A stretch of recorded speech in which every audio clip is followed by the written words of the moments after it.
Усіх вітаємо, любі друзі! В цьому випуску «Динамо Київ» отримало нового директора. Яремчуку вказали на двері в Олімпіакосі. Мудрик терміново переходить в новий клуб після відбуття дискваліфікації. Роберто Де Дзербі прокоментував майбутнє українця.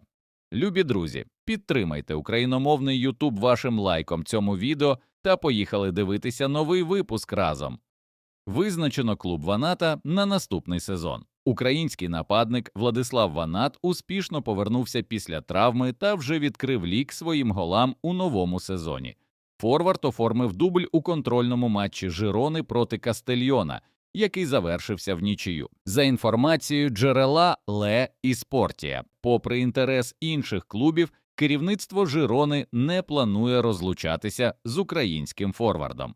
У клубі переконані, що Ванат ще не розкрив свій потенціал повністю, а команда прагне побудувати атакувальну гру навколо його сильних сторін, щоб разом боротися за повернення до елітного дивізіону Іспанії. У каталонському клубі не приховують, що саме Ванат має стати одним із лідерів нового проекту та допомогти команді повернутися в еліту. Отже, наступний сезон бомбардир проведе в Сегунді. «Динамо Київ» отримало нового директора академії. «Динамо» оголосило про призначення Миколи Роздобудька новим директором клубної академії.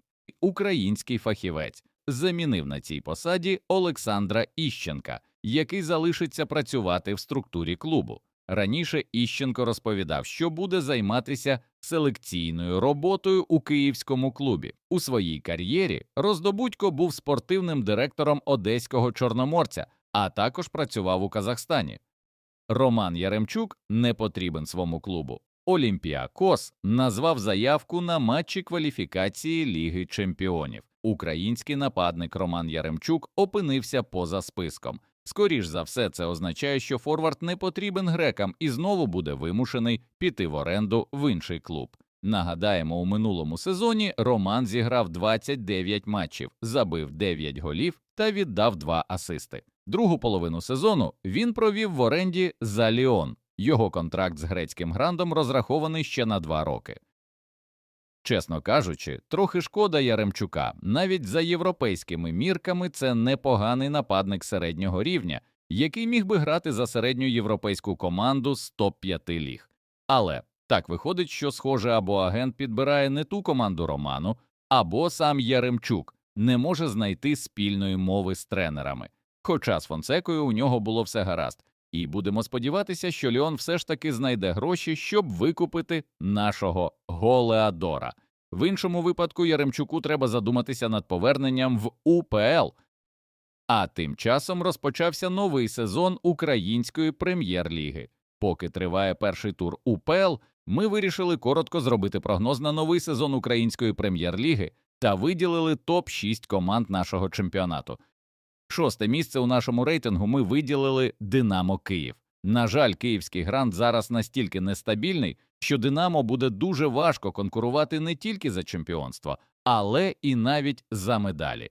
Ярмоленко і Буяльський вже не молоді, Шапаренко і Брашко деградували, а Пономаренка можуть продати ще цього літа. За рахунок чого «Динамо» буде взламувати автобуси, незрозуміло, в той час як захист киян виглядає найслабшим серед усіх конкурентів. 5-те місце у нашому рейтингу ми віддаємо львівських Карпатам. Команда Фернандеса вдало розпочала чемпіонат, розгромивши Кривбас. Окрім того, команда зараз непогано працює на трансферному ринку та підписала вихованця Реал Мадриду Іглесіаса, а також правого захисника з Сегунди. Та й іспанський тренер видно, що вміє будувати тактику на футбольному полі, а тому Карпати точно будуть вищими в таблиці, ніж минулого сезону. І якби вони не втратили ще й би Бруніньо і Фала, то тоді б можна було б боротися і за місця повище. 4-те місце ми вирішили віддати амбітному ФК Харків. Команда з першої столиці України дуже якісно попрацювала на трансферному ринку цього літа і навіть ще готує певні підсилення. Склад клубу зараз точно входить у четвірку найсильніших в Україні, але є питання щодо тренерської позиції. Бартулович не завжди вміг реагувати на гру в минулому сезоні. У підсумку клуб втрачав важливі бали та не зумів вийти в Єврокубки. Команді дуже важко вдається зламувати автобуси і взагалі будувати свої атаки проти більш-менш пристойних команд. І якщо харків'янам вдасться додати в цьому напрямку, то разом з найсильнішим захистом у лізі, який вони мають, клуб буде здатний поборотися за бронзу чи срібло. Третє місце ми віддаємо Поліссю Житомир. Президент клубу Геннадій Буткевич заявляв про те, що команда буде боротися за золото. Але поки будемо відверті, рівень майстерності футболістів не дозволяє команді Ротаня виконувати ці завдання. Українські паспортисти гарно грають проти Кудрівок і Оболоні, але проти навіть середніх команд ми бачили їх рівень в Єврокубках. Поки Буткевич не почне запрошувати легіонерів хоча б за 5-6 мільйонів євро, то максимум Полісся – це боротьба за срібло, яку ще потрібно буде виграти у ЛНЗ. Саме черкаський клуб ми ставимо на другу позицію в наших прогнозах. Найголовніша перевага ЛНЗ – це наявність гарної фізичної підготовки. Команда дуже витривала та готова боротися за кожен м'яч. Саме з таких дрібниць зазвичай і складаються перемоги. І якщо ЛНЗ зуміє зберегти свою форму, яка була у матчах проти Гента, то, на нашу думку, саме вони знову будуть віце-чемпіонами. А от перше місце, беззаперечно, повинен зайняти Шахтар. Команда Турана зараз найсильніша в нашій лізі. Як за підбором гравців, так і за самою командною грою. Той бюджет, який має Шахтар, не мають усі разом взяті інші 15 команд ліги. А тому навіть другий чи третій склад Шахтаря повинен вигравати УПЛ, поки основа буде бодатися в Лізі чемпіонів та віддуватися за український клубний рейтинг. Друзі, а чи згодні ви з нашим прогнозом на новий сезон УПЛ? Пишіть ваші прогнози в коментарях нижче. А тим часом не стихають новини з Лондона, де стало відомо про повернення Михайла Мудрика на футбольне поле. З гравця було знято дискваліфікацію. І тепер Челсі думає, що далі робити з футболістом. Ось що заявив про майбутнє Мудрика тренер команди Хабі Алонсо. Ми раді за нього, насамперед за нього самого.